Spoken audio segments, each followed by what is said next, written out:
श्री राम मंदिराचा प्राणप्रतिष्ठेचा सोहळा 22 जानेवारीला मोठ्या थाटामाटात अयोध्येत होणार आहे। या निमित्त देशभरात उत्साहाचं वातावरण आहे। विविध संस्था आपापल्या परीने या कार्यात महत्त्वपूर्ण योगदान देत आहेत। नागपुरातही या निमित्त विविध कार्यक्रमांचं आयोजन करण्यात आलं आहे। नागपुरातच राहणारे प्रफुल्ल माटेगावकर यांनी आपल्या घराच्या अंगणात प्रभू श्री राम मंदिराची प्रतिकृती साकारली आहे। पाहूया याबाबतचा एक वृत्तांत। 22 जानेवारीला अयोध्येत श्री राम मंदिरात रामलल्लांची प्राणप्रतिष्ठा होणार आहे।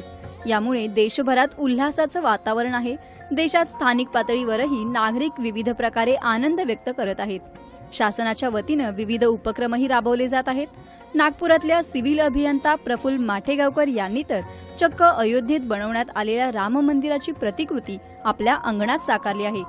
प्रफुल्ल यांना पहिल्यापासूनच दिवाळीमध्ये किल्ले बांधण्याचा छंद आहे। अयोध्येत रामलल्ला प्राणप्रतिष्ठेनिमित्त काहीतरी करण्याच्या उद्देशाने त्यांनी अयोध्येच्या मंदिराची प्रतिकृती साकारण्याचं ठरवलं।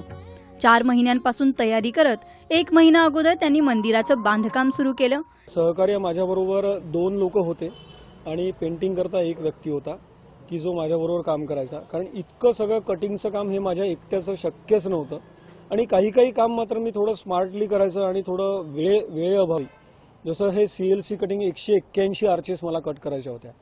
तर सुरुवातीला मी जेव्हा हाताने कट करत होतो तेव्हा रात्रभरात मी हार्डली 19-20 आर्चेस कट करू शकलो। अशा स्पीडने तर मला खूप दिवस लागले असते। म्हणून मग मी ते सीएलसी कटिंग मशीनवरती मी ते सगळं कट करून घेतलं।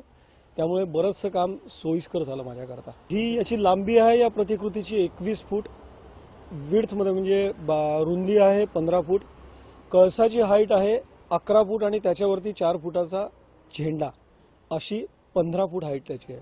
मंदिराच्या बांधकामासाठी MS पाईप, फोम शीट, हिटलॉन शीट आदी साहित्याचा वापर करण्यात आला आहे। या मंदिरावर 5 फुटाची पताका लावण्यात येणार आहे। तसंच रोषणाईही केली जाईल। 22 तारखेला या मंदिरात घरातील भगवान श्रीरामांची मूर्ती स्थापित करून पूजा करण्यात येणार आहे।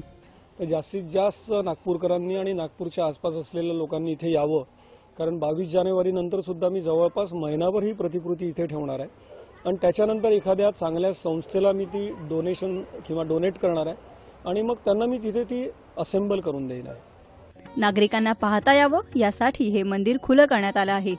दूरदर्शन बातम्यांसाठी विष्णू गोटाफोडे, नागपूर।